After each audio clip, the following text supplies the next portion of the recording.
What's going on, guys? How you doing? Peter, AV, Yush, Joss, yes, what a day indeed. Gokul, what's going on? Optimus, Artan, not me, what happened?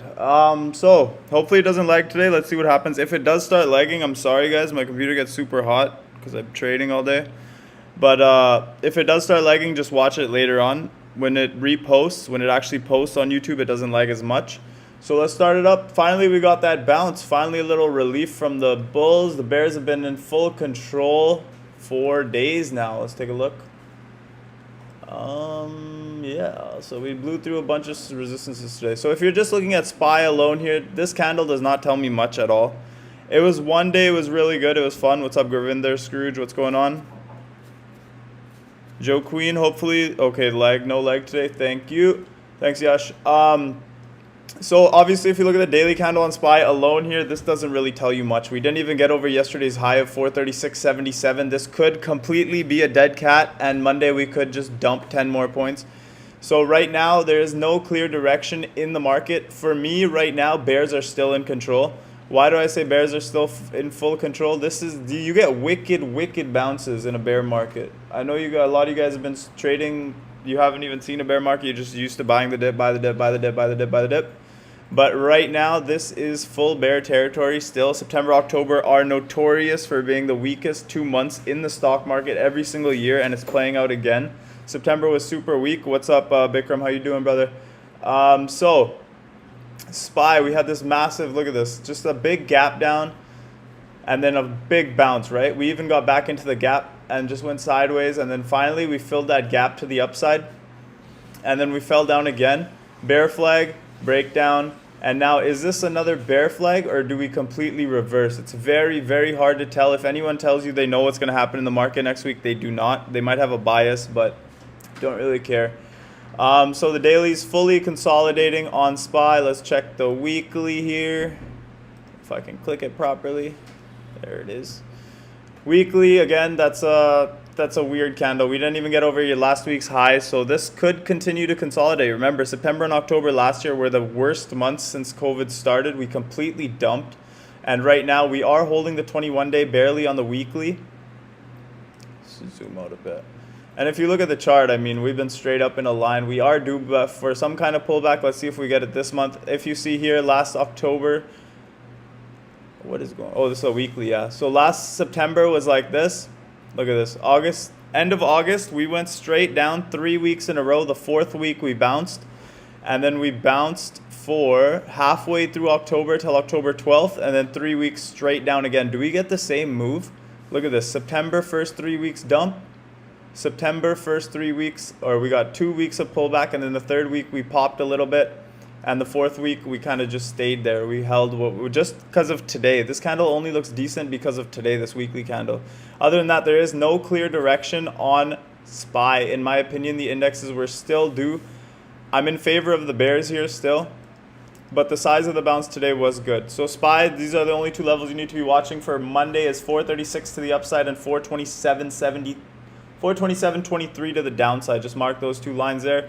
QQQ came back in a big way, closed above pre-market low. Again, we were due for a huge bounce. It was the weakest yesterday. Big lower wick of people buying up the dip.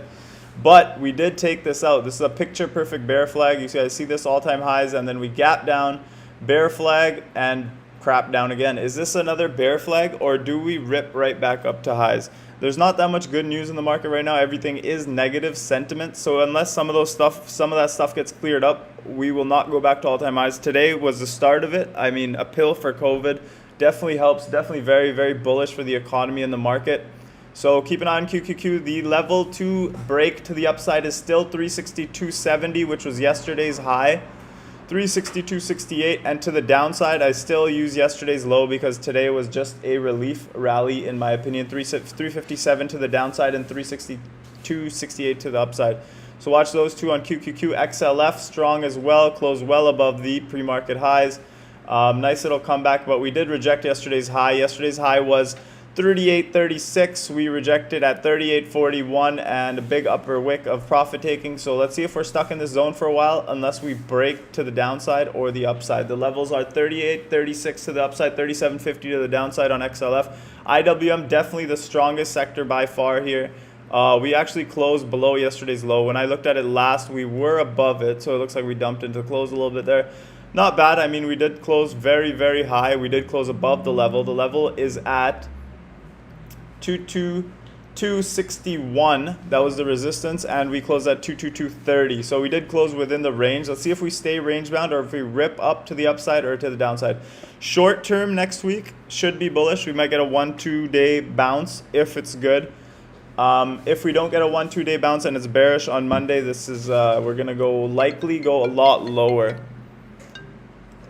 Can you tell T I'm doing the post market? He's calling.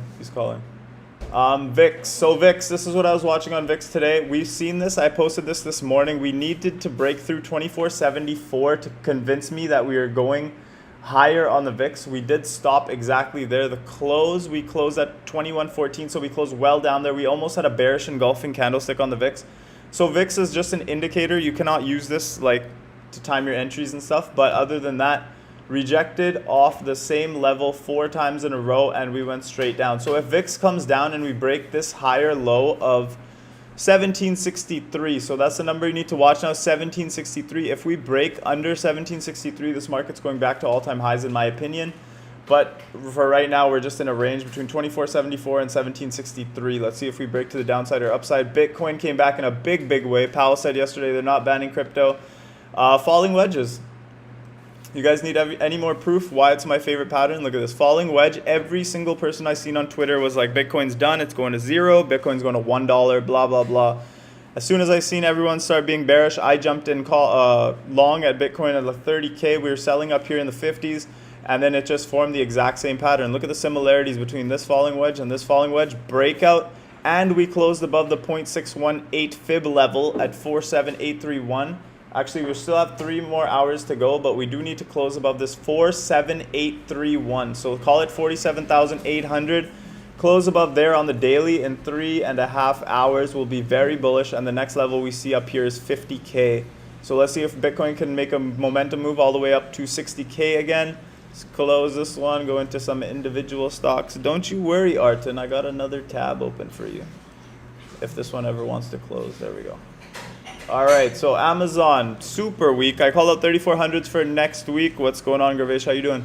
Called out 3400s for next week, but tech was still weak at the time. I called it out here because we were getting a significant bounce, and we were over VWAP. We held it a bunch of times.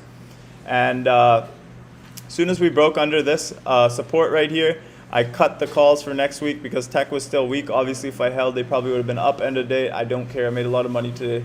I am good. That line, by the way, is the 50-day moving average on the weekly of Amazon. The weekly. It's 3281. Very important level on Amazon. We did close above it, which is kind of bullish.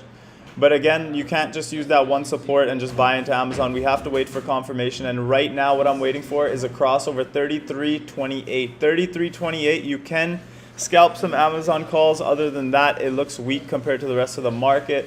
Moderna, I grabbed some today. The chart does not look that good, but you guys have seen these lines on my chart for how long? Months now, right? I said anytime it gets down between 349 and 360, I will take a longer term position. I did not jump in a longer term position because we dumped right below it, and I'm expecting a momentum move right back up to 370. That's why I took the 370 calls for next week. Also, the MRK pill, people don't realize that pill is not a vaccine. You don't just go to the doctor and be like, I want the MRK pill. You still have to take Moderna or Pfizer. And the pill is for treatment, basically. So it's 2 separate things. And this weekend, I realize I think some investors will realize that, and they'll jump back into Moderna and BNTX and PFE and AZN. So other than that, I think these will pay. Let's see what happens. Let's see where we open. MRK, big gap up and did nothing all day, just digesting that huge move. It is a huge company. Big market cap, so it might need to digest the move before going higher. SE coming right back. Moved up 12 points today. So 12 points on SE. Still within this little range. We can move this line down a little bit. This is the range we're watching between 312 and 325 for SE. So a break either way would indicate a move. Other than that, it's just range bound right now. Boeing, huge move today. I didn't see any news. I said all we needed to do on Boeing was close above $222.50. We closed well above that at $226. So very bullish. I'm watching the weekly chart for that play. Those calls are already up over 40%, and we have 2 weeks to go. And if this weekly breakout is real on Boeing, like I think it is, we should see 280 by the time these calls are expired. 280, okay? So let's see if Boeing gets followed through next week. I'm still holding all mine. Airbnb looks strong today as well. Closed at the high of the day. Again, I wanted this one to dump down to 154.50. We only got to 165.71. I really want equity in this one. I think it might just be one that just keeps going up forever. For a while anyways, not forever. But we might have to pay up if we want to get long-term in Airbnb here. It looks like momentum has taken over the stock. Snow, nice lotto. We took the lotto yesterday. Did not work. This morning was very weak. So I cut them for $1. I had a limit sell. I lost like 5 cents, $5 a contract. So don't really care. Other than that, ripped right back up. Tested the high of the day. Pulled back. Higher low. Lower high. Higher low. And then we broke. So we broke, but we did not take out the highs. So Snow looks good going into next week. Got a massive upgrade of 365. Someone thinks this one's going to 365. So keep an eye on Snow. Upstart. These, I was looking at 287 puts on Upstart this morning. They were 50 cents. They went over $5. That's 1,000%.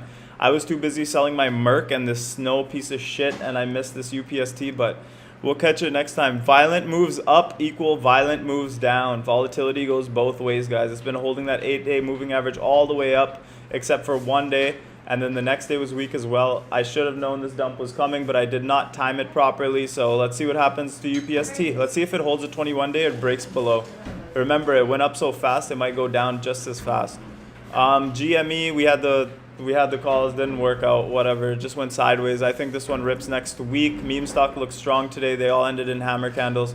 Let's see. Facebook looks great. You guys have seen my demand zone on Facebook. It's between 338 and 328. Unfortunately, we didn't get the 328 I was looking for, but it bounced right off 338, the top of the range, and it looks like this one wants to continue to the upside. Remember, it's Facebook. It'll never go anywhere. It's never going to go bankrupt. I'll take a look at Tilray, but it's a little bit different, guys. I know it's a falling wedge, but weed stocks just keep falling. They're less of a wedge and more of just a falling stock. So let's see if we get some momentum. I mean, there's not even volume shelves down here. That's odd as hell. If we get some momentum in weed stocks, we could absolutely rip into the Senate vote. But if we do not, the thing I've noticed about weed stocks is they go up. No, so when the market goes up, weed stocks usually don't follow. When the market goes down, weed stocks always follow. So you're basically getting the worst out of both worlds. These are just like complete messes, almost all of them. Tilray's a mess, CGC's a mess. ACB's probably a mess. And I've taken heavy L's on ACB in the past, so I don't really look at this chart anymore. But I don't really see anything interesting other than the weed. Unless they legalize weed at a federal level, I don't really see a humongous pop coming for these weed stocks.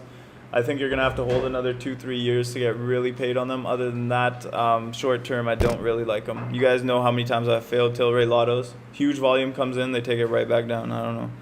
But thank you guys for attending. It was a great week at MSL. A lot of people made a lot of money. So I hope you guys had a great week like I did. I see you guys next week. Thank you guys for attending. God damn, I had a brain fart at the end there.